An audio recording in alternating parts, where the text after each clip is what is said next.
Študenti stredných škôl z Topolčian sa rozhodli pripomenúť si dôležitosť jednoty a nádeje aj takým ušľachtilým prejavom, akým je darovanie krvi iným.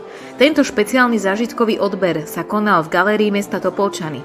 Tentokrát sa niesol v štýle stužkovej slávnosti. V príjemnej atmosfére a s chutným občerstvením si tak stredoškoláci odniesli originálny zážitok aj dobrý pocit.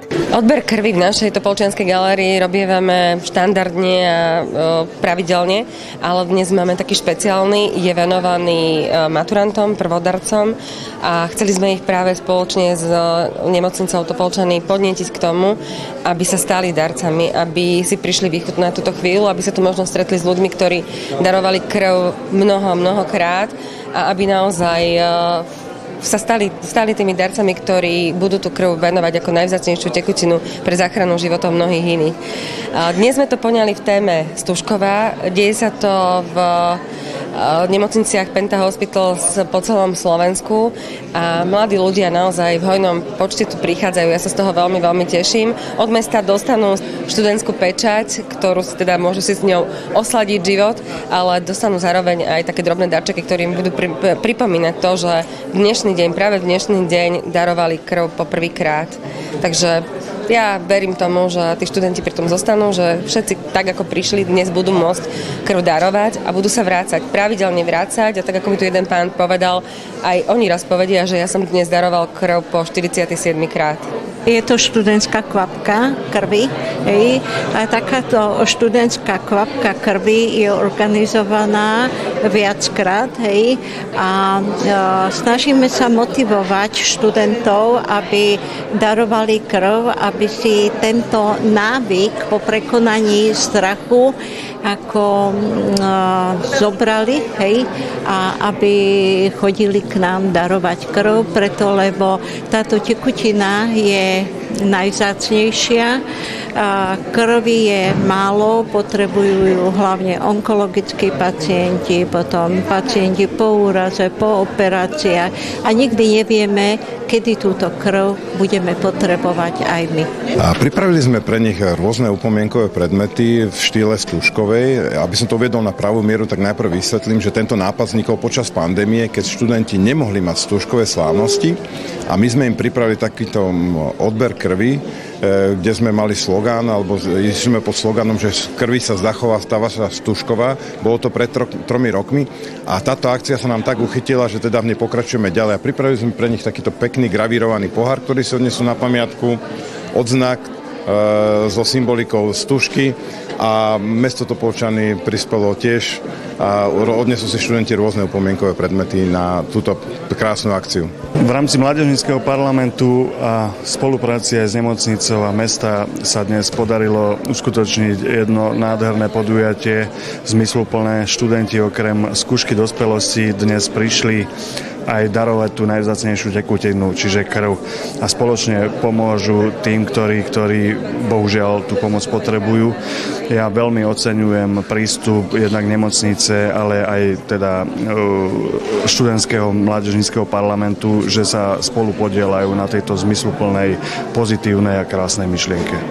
Každý potenciálny darca krvi musí spĺňať základné kritériá. Takto je zabezpečené, že sa nedostáva do obehu problematická, dokonca riziková krv. Ohrozený však nesmie byť ani samotný darca, aby mu krv nechýbala. Darca krvi sa môže stať človek, ktorý má nad 18 rokov, váhu nad 50 kg. Spĺňa nám kritérie, že 125 hemoglobín u žien, 135 u muža a nemá žiadne nejaké chronické ochorenie, lieky, tiež kontrolujeme to podľa možností. S vysokým tlakom môžu darovať ľudia krv, pokiaľ berú nejaké lieky, ale to tiež kontrolujeme, že určité skupiny liekov nemôžu darovať.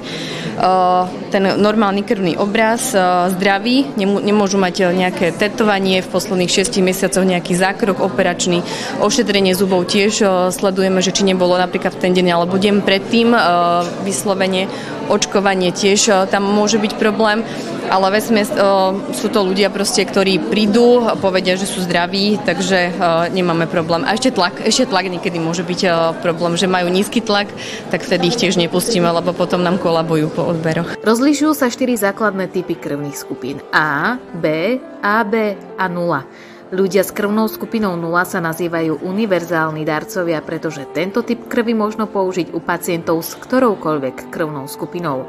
Predovšetkým krvná skupina 0 negatív je veľmi žiadaná, pretože sa najčastejšie používa pri núdzových situáciách, keď nemusí byť čas na určenie krvnej skupiny pacienta. Chcel by som pomôcť iným, alebo tí, čo to budú potrebovať. Kvôli tomu, že môj otec bol kedysi chudokrvný a myslím si, že veľa ľuďom to pomôže. Pre dobrú vec a chcem pomáhať druhým. Keď bude treba, tak nech je tej krvi. Aby bolo viacej krvi. Tak samozrejme, aby sa pomohlo viacerým ľuďom, keď to treba a hlavne teda, aby boli zdraví, no. Keď to bude potreba, tak kľudne darujem. Keď sme zdraví aj my a ponúkame, tak samozrejme treba podať tú pomocnú ruku ľuďom, ktorým to potrebujú. Tiež pre dobrú vec, aby sme zachránili nejaké životy. Aby sme mohli pomôcť ľuďom, ktorí to potrebujú. Ja napríklad možno tiež budem potrebovať o niekoľko rokov krv, tak. Zatiaľ to vyzerá veľmi dobre, dokonca sme prekvapení, že skutočne všetci majú vzorový krvný obraz. Zatiaľ sme asi iba jedného vyradili a to bolo skôr pre nízky tlak. Majú dobré tlaky, sú dobre naladení, takže zvládajú to momentálne. Klopem dobre. V tejto chvíli je tu už stredná zdravotnícka škola, sú tu najmä teda stredné školy z nášho mesta, oslovili sme všetky a očakávame teda, že sa naozaj z každej školy prihlásia decká, ktoré chcú krv darovať a máme tu aj náš študentský parlament, mládežnícky parlament, ktorý v dnešný deň vypomáha, aby tu všetko bežalo tak, ako má. Naozaj galéria je zaplnená a môžeme sa tešiť, že tá krv, ktorú tu dnes odoberú, tak zostane v našej topolčianskej nemocnici pre záchranu životov Topolčanov. Krv je nenahraditeľná a dá sa získať iba darovaním. Je to ten najšľachetnejší a najväčší dar, ktorý darcu nič nestojí, no pre obdarovaného môže znamenať záchranu života a zdravia. V zdravotníctvi preto vyzývajú každý, kto je zdravý, príďte darovať krv. Je to najjednoduchší spôsob, ako sa stať hrdinom.